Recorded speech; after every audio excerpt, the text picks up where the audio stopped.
Hello everyone, and welcome to this tutorial on how to create Darth Maul in Guild Wars 2. Now I have several characters lined up, but I want to start off with Darth Maul because he is the easiest of my characters to create. Most of his armor pieces are available in the trading post for relatively cheap, and the main piece of his costume is actually available directly through character creation. So with that said, here we go.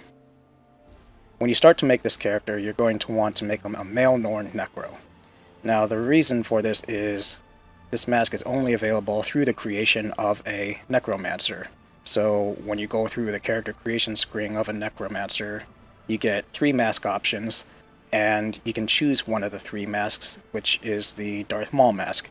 Now the reason you want to choose a male Norn character is because this mask looks different depending on which race and gender you put it on, and it only looks like Darth Maul when you put it on a male Norn. The wardrobe system, you can use this mask on either a Mesmer or Ellie as well, because they're all light armor classes, but I prefer to use it on a Necro still, because Fear! Fear! Fear! Fear leads to anger. Anger leads to hate. And hate leads to suffering. and much suffering was had. Also, you get a force pull. Yoink! So let's get into his physical appearance. Now, because he's a Norn, I made him as short as possible to make him as normal human height as possible, since he was never portrayed as a particularly tall character. On the same note, I gave him the skinniest physique as possible as well, since he's always been a pretty thin character. And his skin color is Dark 4, which is the darkest skin tone available. Now, tattoos-wise, I gave him these face tattoos right here to add to the patterns to his face, so you can get a good look at that. That'll show you what he looks like without the mask. So that just adds some more pattern to the mask that he already has, which I prefer since that's going to be on display whether he has clothes on or not. But if you want to give him his body tattoos, I find this option, the first one on the bottom, that one's pretty close to what he looks like. And the tattoo color I used was dark red. Now, for head options, I used the angriest face I could find, but depending on the face you use, it also changes the pattern on his face. So, there are a couple angry faces, like this one, that one. Some of them look a little too kind for my taste.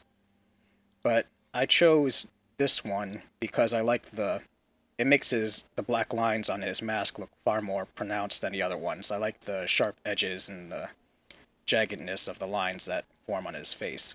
Like you can see if I chose the other angry face, those lines are not as pronounced and to me they're not as striking. So I prefer to use this face.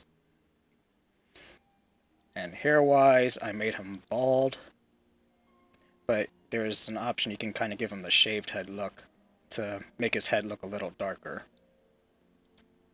And beard, I gave him nothing. So now let's get into face details. Now for his eyes, I pretty much maxed out everything except his eyebrow placement to give him that kind of angry, scrunched up face look.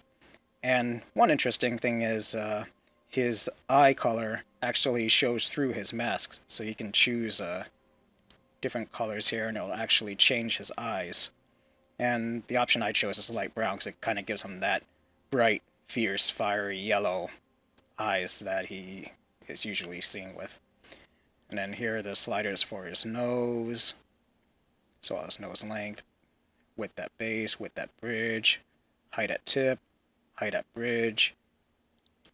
Here's the lip sliders I used. And there's the chin and jaw. And that's his physical appearance. So let's get into armors and dyes. Now, the mask I've already explained, you get it directly through character creation screen. Unfortunately, it doesn't have any dyes to customize the color of it, but, you know, it's already red and black, so it's already the color that we want. And you can change the eye color in character creation as you choose. And the rest of these armor pieces are all Acolyte armor pieces. You can get them easily through the trading post for a couple silver each, so they're pretty cheap.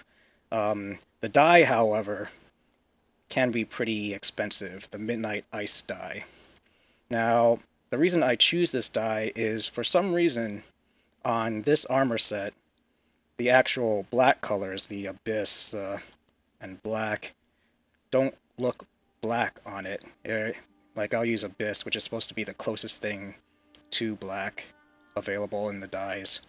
And unfortunately, it gives the cloak this nasty light gray tone that just isn't nearly as striking. I'll just show this off real quick. Almost there. And as you can see, that gray is kind of nasty compared to the Midnight Ice blue. So even though this is technically black, it doesn't work for me. Another option you can use is the Midnight Fire dye. And that kind of gives him a black color as well. But the brown looks kind of nasty in my opinion. Kind of poopy. But that's another option if you want something closer to black. But I personally just stick to the Midnight Ice blue. As for weapons, I gave him a staff in the hopes that one day we'll get a bow staff maybe with some red glowing effects. But that hasn't happened yet.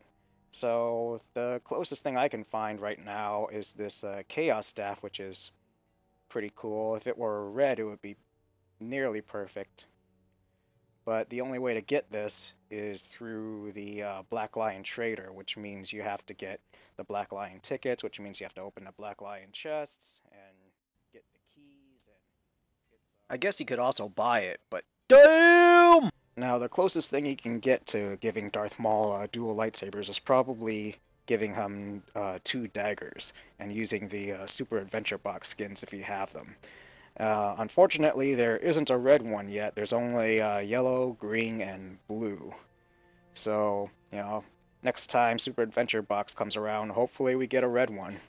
Now, one thing I am excited about is with the Heart of Thorns expansion on the way, ArenaNet has announced that the Necromancer, once they have gained their specialization, will be able to use greatswords.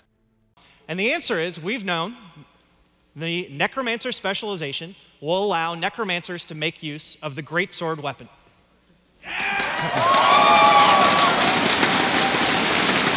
And with that being said, Necromancers will be able to use the Super Greatsword, which again is obtained through the Super Adventure Box, so hopefully we'll be getting the Super Adventure Box back again, and hopefully this time we'll be able to get some red blades.